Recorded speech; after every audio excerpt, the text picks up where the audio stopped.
Shalom, selamat pagi semuanya, saudaraku dalam nama Tuhan Yesus. Hari yang indah Tuhan kembali berikan bagi kita untuk dapat kembali membaca firman Tuhan dari Matius pasal 21 dalam program Baca Alkitab satu pasal satu hari.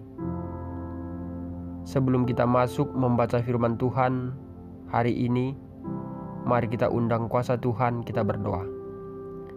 Segala puji dan hormat hanya kepadamu kami sampaikan, Allah kami yang maha tinggi, Allah yang bertahta tinggi di kerajaan sorga. Engkaulah Allah yang kami sembah siang dan malam, Allah yang memberikan kehidupan bagi kami, Allah yang mengizinkan nafas kehidupan untuk kami saat sekarang ini. Bapa, kami menyadari bahwa kami adalah manusia yang berdosa, yang selalu melakukan pelanggaran terhadap firman-Mu. Ampunkanlah kiranya kami. Pagi ini Tuhan, kami akan membaca firman-Mu. Urapi kami dengan kuasa Roh Kudus Tuhan, agar firman yang kami baca dapat kami mengerti dan membawa iman kami semakin teguh di dalam menantikan kedatangan Yesus yang tidak lama lagi. Terima kasih Bapa di sorga. Kami serahkan hidup kami dalam tangan-Mu. Dalam anak-Mu Yesus kami berdoa dan mengucap syukur. Amin. Pemirsa yang diberkati Tuhan, firman Tuhan pagi ini dalam Matius 21. Ketika Yesus dan murid-muridnya telah dekat Yerusalem dan tiba di Betfage yang terletak di Bukit Zaitun, Yesus menyuruh 2 orang muridnya dengan pesan, "Pergilah ke kampung yang di depan itu, dan di situ kamu akan segera menemukan seekor keledai betina tertambat dan anaknya ada dekatnya. Lepaskanlah keledai itu dan bawalah keduanya kepadaku. Dan jika ada orang menegur kamu, katakanlah, Tuhan memerlukannya, ia akan segera mengembalikannya." Hal itu terjadi supaya genaplah firman yang disampaikan oleh Nabi. "Katakanlah kepada putri Sion, lihat rajamu datang kepadamu. Ia lemah lembut dan mengendarai seekor keledai beban yang mudah."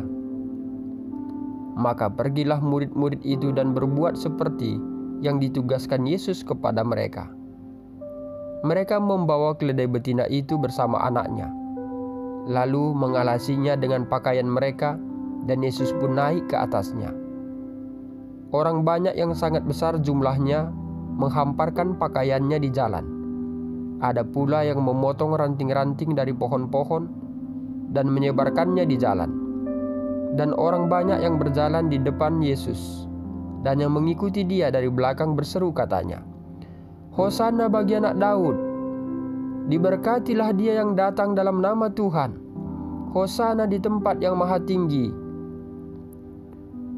Dan ketika ia masuk ke Yerusalem, gemparlah seluruh kota itu, dan orang berkata, "Siapakah orang ini?" Dan orang banyak itu menyahut, "Inilah Nabi Yesus dari Nazaret di Galilea."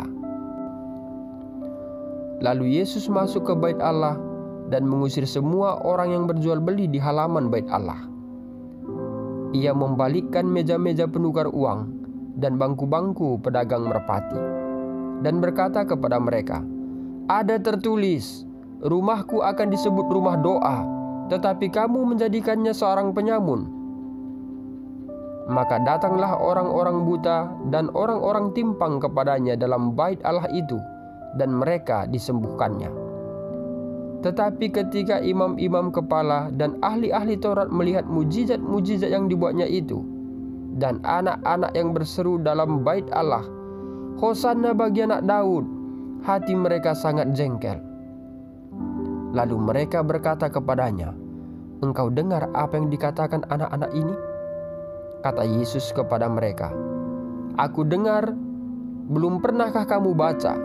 Dari mulut bayi-bayi dan anak-anak yang menyusu, engkau telah menyediakan puji-pujian?" Lalu ia meninggalkan mereka dan pergi keluar kota ke Betania dan bermalam di situ. Pada pagi-pagi hari dalam perjalanannya kembali ke kota, Yesus merasa lapar. Dekat jalan ia melihat pohon ara, lalu pergi ke situ tetapi ia tidak mendapat apa-apa pada pohon itu selain daun-daun saja. Katanya kepada pohon itu, "Engkau tidak akan berbuah lagi selama-lamanya." Dan seketika itu juga keringlah pohon ara itu. Melihat kejadian itu, tercenganglah murid-muridnya lalu berkata, "Bagaimana mungkin pohon ara ini sekonyong-konyong menjadi kering?" Yesus menjawab mereka, "Aku berkata kepadamu, sesungguhnya jika kamu percaya dan tidak bimbang, kamu bukan saja akan dapat berbuat apa yang kuperbuat dengan pohon ara itu, tetapi juga jikalau kamu berkata kepada gunung ini, beranjaklah dan tercampaklah ke dalam laut, hal itu akan terjadi. Dan apa saja yang kamu minta dalam doa dengan penuh kepercayaan, kamu akan menerimanya." Lalu Yesus masuk ke bait Allah, dan ketika ia mengajar di situ, datanglah imam-imam kepala serta tua-tua bangsa Yahudi kepadanya dan bertanya, "Dengan kuasa manakah engkau melakukan hal-hal itu? Dan siapakah yang memberikan kuasa itu kepadamu?" Jawab Yesus kepada mereka, "Aku juga akan mengajukan satu pertanyaan kepadamu, dan jikalau kamu memberi jawabannya kepadaku, aku akan mengatakan juga kepadamu dengan kuasa manakah aku melakukan hal-hal itu. Dari manakah baptisan Yohanes? Dari sorga atau dari manusia?" Mereka memperbincangkan di antara mereka dan berkata, "Jikalau kita katakan dari sorga, ia akan berkata pada kita, 'Kalau begitu, mengapakah kamu tidak percaya kepadanya?' Tetapi jika kita katakan dari manusia, kita takut kepada orang banyak, sebab semua orang menganggap Yohanes ini nabi." Lalu mereka menjawab Yesus, "Kami tidak tahu." Dan Yesus pun berkata kepada mereka, "Jika demikian, aku juga tidak mengatakan kepadamu dengan kuasa manakah aku melakukan hal-hal itu. Tetapi apakah pendapatmu tentang ini? Seorang mempunyai 2 anak laki-laki. Ia pergi kepada anak yang sulung dan berkata, 'Anakku, pergi dan bekerjalah hari ini dalam kebun anggur.' Jawab anak itu, 'Baik, Bapa,' tetapi ia tidak pergi. Lalu orang itu pergi kepada anak yang kedua dan berkata demikian juga. Dan anak itu menjawab, 'Aku tidak mau.' Tetapi kemudian ia menyesal lalu pergi juga. Siapakah di antara kedua orang itu yang melakukan kehendak ayahnya?" Jawab mereka, "Yang terakhir." Kata Yesus kepada mereka, "Aku berkata kepadamu, sesungguhnya pemungut-pemungut cukai dan perempuan-perempuan sundal akan mendahului kamu masuk ke dalam kerajaan Allah. Sebab Yohanes datang untuk menunjukkan jalan kebenaran kepadamu, dan kamu tidak percaya kepadanya. Tetapi pemungut-pemungut cukai dan perempuan-perempuan sundal percaya kepadanya. Dan meskipun kamu melihatnya, tapi kemudian kamu tidak menyesal, dan kamu tidak juga percaya kepadanya. Dengarkanlah suatu perumpamaan yang lain. Adalah seorang tuan tanah membuka kebun anggur dan menanam pagar sekelilingnya. Ia menggali lubang tempat memeras anggur dan mendirikan menara juga di dalam kebun itu. Kemudian ia menyewakan kebun itu kepada penggarap-penggarap, lalu berangkat ke negeri lain. Ketika hampir tiba musim petik, ia menyuruh hamba-hambanya kepada penggarap-penggarap itu untuk menerima hasil yang menjadi bagiannya. Tetapi penggarap-penggarap itu menangkap hamba-hambanya itu. Mereka memukul yang seseorang, membunuh yang lain, dan melempar yang lain pula dengan batu. Kemudian tuan itu menyuruh pula hamba-hamba yang lain, lebih banyak daripada yang semula, tetapi mereka pun diperlakukan sama seperti kawan-kawan mereka.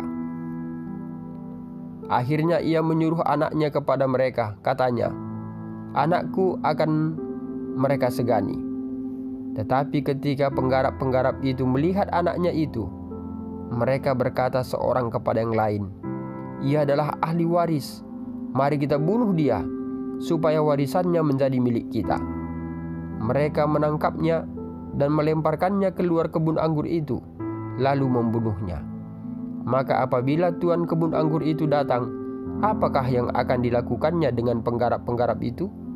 Kata mereka kepadanya, Ia akan membinasakan orang-orang jahat itu, dan kebun anggurnya akan disewakannya kepada penggarap-penggarap lain, yang akan menyerahkan hasilnya kepadanya pada waktunya. Kata Yesus kepada mereka, "Belum pernahkah kamu baca dalam kitab suci, batu yang dibuang oleh tukang-tukang bangunan telah menjadi batu penjuru? Hal itu terjadi dari pihak Tuhan. Suatu perbuatan ajaib di mata kita. Sebab itu aku berkata kepadamu, bahwa kerajaan Allah akan diambil daripadamu dan akan diberikan kepada suatu bangsa yang akan menghasilkan buah kerajaan itu. Dan barang siapa jatuh ke atas batu itu, ia akan hancur, dan barang siapa ditimpa batu itu, ia akan remuk." Ketika imam-imam kepala dan orang-orang Farisi mendengar perumpamaan-perumpamaan Yesus, mereka mengerti bahwa merekalah yang dimaksudkannya, dan mereka berusaha untuk menangkap dia, tetapi mereka takut kepada orang banyak, karena orang banyak itu menganggap dia nabi. Pemirsa yang diberkati oleh Tuhan Yesus, hari ini kita telah selesai membaca firman Tuhan dari Matius pasal 21. Firman yang sangat luar biasa, firman yang indah Tuhan berikan bagi kita pagi ini, bahwa dalam Matius 21 ini Tuhan memperkenalkan siapa sebenarnya dirinya, tetapi orang banyak tidak mengenal dia. Bapak, Ibu, Saudaraku dalam nama Tuhan Yesus, di tengah perjalanan hidup kita, apakah kita sudah benar-benar mengenal Yesus? Jika sudah, kiranya kita tetap setia hingga kedatangan Yesus yang kali kedua. Mari kita tutup dengan doa.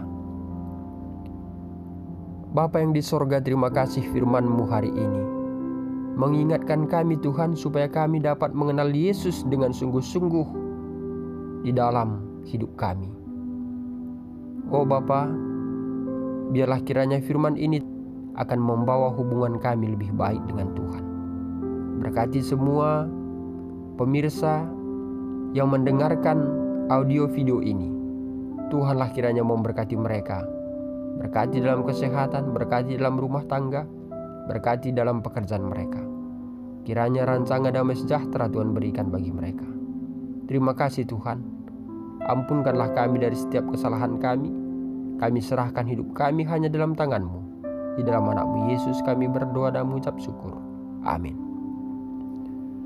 Pemirsa yang diberkati oleh Tuhan Yesus, saya Pendeta Resta Karo-Karo pamit undur diri. Akhir kata saya sampaikan, Tuhan Yesus memberkati.